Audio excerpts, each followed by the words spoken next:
সমস্ত প্রশংসা, সমস্ত গুণগান সেই মহিয়ান গরিয়ান আল্লাহ রাব্বুল ইজ্জাতের জন্য, যার অশেষ অনুগ্রহে, বিশেষ অনুকম্পায়, বিশেষ দয়ায় আজকে আমরা এই পবিত্র মসজিদে আসার সুযোগ পেয়েছি। সে আল্লাহর শাহী দরবারে শুকরিয়া জ্ঞাপন করে শেষ করতে পারবো না। ছোট্ট একটি বাক্য দ্বারা তার শানে কৃতজ্ঞতা প্রকাশ করি। প্রাণ খুলে সকলে পড়ি আলহামদুলিল্লাহি রাব্বিল আলামিন। দরুদ এবং সালাম বর্ষিত হোক বিশ্বনবী মুহাম্মদ রাসূলুল্লাহ সাল্লাল্লাহু আলাইহি ওয়াসাল্লামের প্রতি, যার অক্লান্ত পরিশ্রমের মাধ্যমে বিশ্বব্যাপী মানুষের মাঝে ইসলামকে প্রচার করে গিয়েছেন, শিরক এবং বেদাত মুক্ত তাওহীদ রাষ্ট্র গড়ে গোটা জাতিকে পথের দিশা দেখিয়ে গিয়েছেন। অসংখ্য জিহাদ করে, যুদ্ধ করে, দ্বন্দ্ব মোবারক শহীদ হয়ে মানবতার মুক্তির সোপান হিসাবে বিশ্বব্যাপী মানুষের কাছে ইসলাম প্রচার করে গিয়েছেন। সেই রসুলের প্রতি লক্ষ কোটি দুরূদ এবং সালাম বর্ষিত হোক। সকলে পড়ি আল্লাহুম্মা সাল্লি আলাইহি আল্লাহুম্মা বারিক আলাইহি। সম্মানিত হাজিরিন, আমরা আজকে আলোচনা করব, বিশেষ করে কুরবানি নিয়েই আলোচনা করা উচিত। এর পরেও আমি বেশি যেটা জরুরি মনে করছি, বর্তমান সময় এতটাই ভয়াবহ, এতটাই বিপর্যস্ত যে একটু সময় নিয়ে আলোচনা করা জরুরি বলে মনে করছি। ইমাম শাফি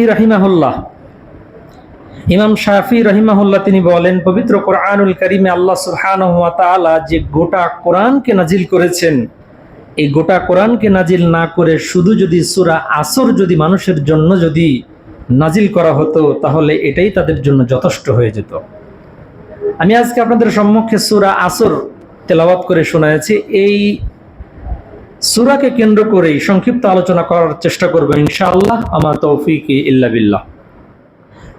মানুষের জীবনে সবচাইতে যেটা দামি জিনিস, সবচাইতে যেটা গুরুত্বপূর্ণ জিনিস, তা পৃথিবীর মধ্যে কি? সেটা হলো সময়। স্বর্ণ পৃথিবীতে দামি একটা জিনিস, রৌপ্য পৃথিবীতে একটা দামি একটা জিনিস। এইরকম অসংখ্য দামি দামি জিনিস রয়েছে, ডায়মন্ড রয়েছে, হীরা ডায়মন্ড, কিংবা দামি দামি পাথর রয়েছে, অসংখ্য দামি দামি পাথর। এই পাথরগুলা কোটি কোটি টাকা মূল্যের, বিভিন্ন জায়গাতে এর মূল্য নির্ধারণ করা হয়। কিন্তু এটা যত না বেশি দামি, তার চাইতে একটু সময় এটা অনেক বেশি দামি। আল্লাহ সুবহানাহু ওয়া তাআলা তার পবিত্র আল কোরআন সূরা আল আসর তিনি বলছেন, আউযু বিল্লাহি মিনাশ শাইতানির রাজীম, বিসমিল্লাহির রহমানির রহিম, ওয়াল আসর, সময়ের কসম, যুগের কসম।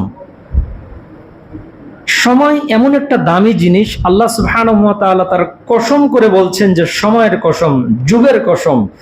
ইন্নাল ইনসানা লাফি খুসর, নিশ্চয় মানুষ ক্ষতির মধ্যে রয়েছে, বিপদের মধ্যে রয়েছে।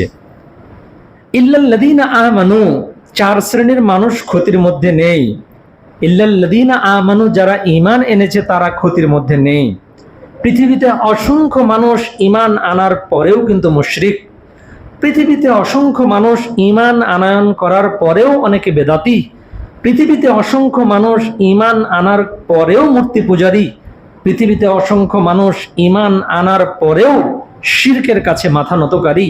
পৃথিবীতে অসংখ্য মানুষ ঈমান আনার পরেও বেদাতকে প্রশ্রয় দানকারী। পৃথিবীতে অসংখ্য মানুষ ঈমান আনার পরেও ইসলাম ত্যাগী, মূল্যবোধকে মূল্যায়নকারী।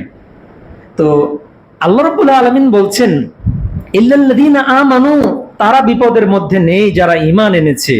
এরপরে কথা শেষ হয়নি এখনো। ওয়া আমিলুস সালিহাত, ঈমান আনার পরে দ্বিতীয় নম্বর যেটা কাজ, তা হচ্ছে তারা কি কাজ করেছে? ভালো কাজ করেছে।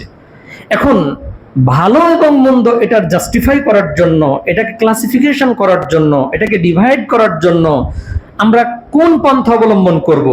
নিজের ইচ্ছা অনুযায়ী পন্থা অবলম্বন করব? বাপের দেওয়া মতবাদকে মূল্যায়ন করব? সুফিবাদ, মতদর্শন, পীর মুরিদি, বিভিন্ন যে সকল মানুষ যারা রয়েছে, পথ দেখিয়ে গেছে, তাদের মতবাদ ফলো করব? নাকি follow the Islamic rules, Islamic নিয়ম অনুযায়ী ফলো করব? তার ভিতরে দুটি জিনিস, one of them the holy Quran, আল্লাহ সুবহানাহু ওয়া তাআলার পক্ষ থেকে নাজিলকৃত মহাগ্রন্থ আল কোরআন, এটাকে আমরা ফলো করতে হবে। আর অন অফ দেম সেকেন্ড, দ্বিতীয় যে জিনিসটাকে ফলো করতে হবে তা হচ্ছে সুন্নাহ, মুহাম্মদ রাসূলুল্লাহ সাল্লাল্লাহু আলাইহি ওয়াসাল্লামের দেওয়া মতদর্শন এটাকে পরিপূর্ণভাবে ফলো করতে হবে, তবেই আমরা অ্যাজ এ ট্রু মুসলিম হিসাবে কাউন্টেড হব, প্রকৃত মুসলমান হিসাবে বিবেচিত হব। এর বাইরে কোনো দ্বিতীয় কোনো মত, দ্বিতীয় কোনো মতদর্শন, মতবাদ এগুলা বাতিল হিসাবে গণ্য হবে, এগুলা গ্রহণযোগ্য হবে না, কাউন্টেড হবে না। আল্লাহ সুবহানাহু ওয়া তাআলা তার পবিত্র আল কোরআনে বলেন, ইন্নাদ-দীন, নিশ্চয়ই হচ্ছে দিন। আল্লাহ সুবহানাহু ওয়া তাআলার কাছে পৃথিবীতে অসংখ্য ধর্ম রয়েছে, অসংখ্য দিন রয়েছে।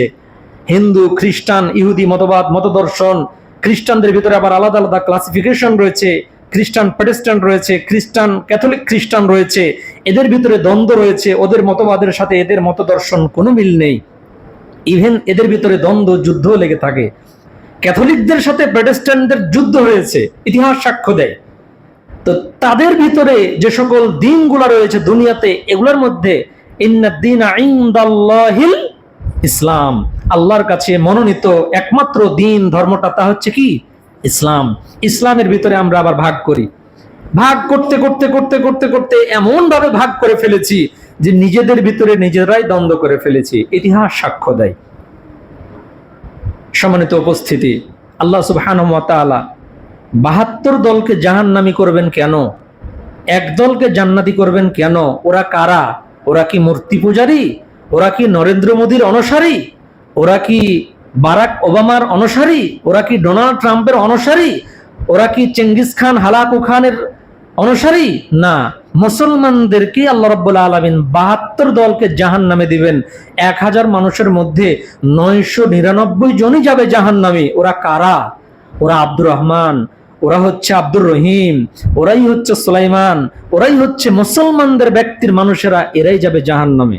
জাহান্নাম উদ্বোধন করা হবে হুজুর দিয়ে, জাহান্নাম উদ্বোধন করা হবে দানশীল ব্যক্তি দিয়ে, জাহান্নাম উদ্বোধন করা হবে জানকে, জীবনকে উৎসর্গকারী শহীদ হিসেবে যারা বিবেচিত হয়েছে, কাউন্টেড হয়েছে, তাদেরকে দিয়ে। কেন? কি জন্য?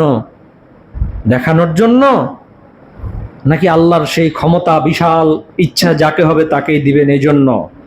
আল্লাহ সুবহানাহু ওয়া তাআলা শুধু এই দুনিয়ার ক্ষমতাসীন বাদশা নন, আকাশের শুধু ক্ষমতাসীন বাদশা নন। বিচারের মাঠে আল্লাহ রাব্বুল আলামিন ৭ জমিনকে পেঁচায় ধরবেন, ৭ আকাশকে পেঁচায় ধরবেন এক হাতে। আইনাল জাব্বারুন আইনাল মুতাকাব্বিরুন, স্বৈরাচারী, অহংকারী, বদমেজাজি তোমরা সবাই কোথায়? আনা মালিকুল আমলাক, আমি হচ্ছে আজকে রাজাধিরাজ। পৃথিবীর এমন কোন শক্তি নেই আমার শক্তিকে উপেক্ষা করা, পৃথিবীর এমন কোন তেজি, কোন শক্তি নেই, কোন মতবাদ, মতদর্শন নেই আমার আজকে ব্যক্তিগত ক্ষমতার ইচ্ছাকে প্রতিহত করা। কোথায় তোমাদের শক্তি? আসো দেখি এবার, ঠেকাও।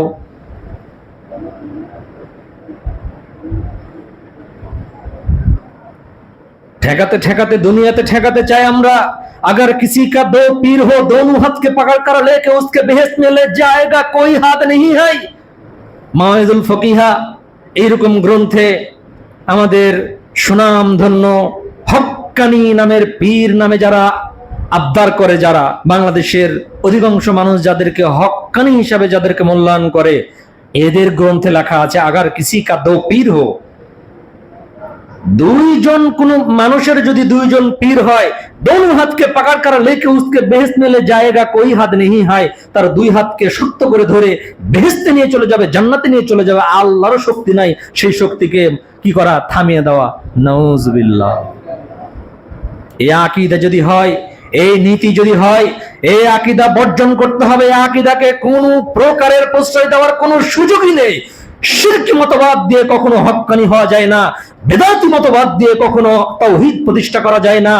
আল্লাহর নবী মুহাম্মদ রাসূলুল্লাহ সাল্লাল্লাহু আলাইহি ওয়াসাল্লাম বেদাত মুক্ত, শিরক মুক্ত জীবন যাপন করার জন্য গোটা মূর্তিকে ভেঙে খান খান করে দিয়েছিলেন, একটা মূর্তিকে রাখেননি। আজকে আমাদের ঘরে ঘরে মূর্তি না টাঙ্গালে আমাদের দল গঠন হয় না। ওই সমস্ত মূর্তি দিয়ে কখনো কিয়ামত পর্যন্ত টিকতে পারবেন না। বাপ মারা গেছে শেষ, ছেলে মারা গেছে শেষ, নাম চিহ্ন পর্যন্ত নিবে না।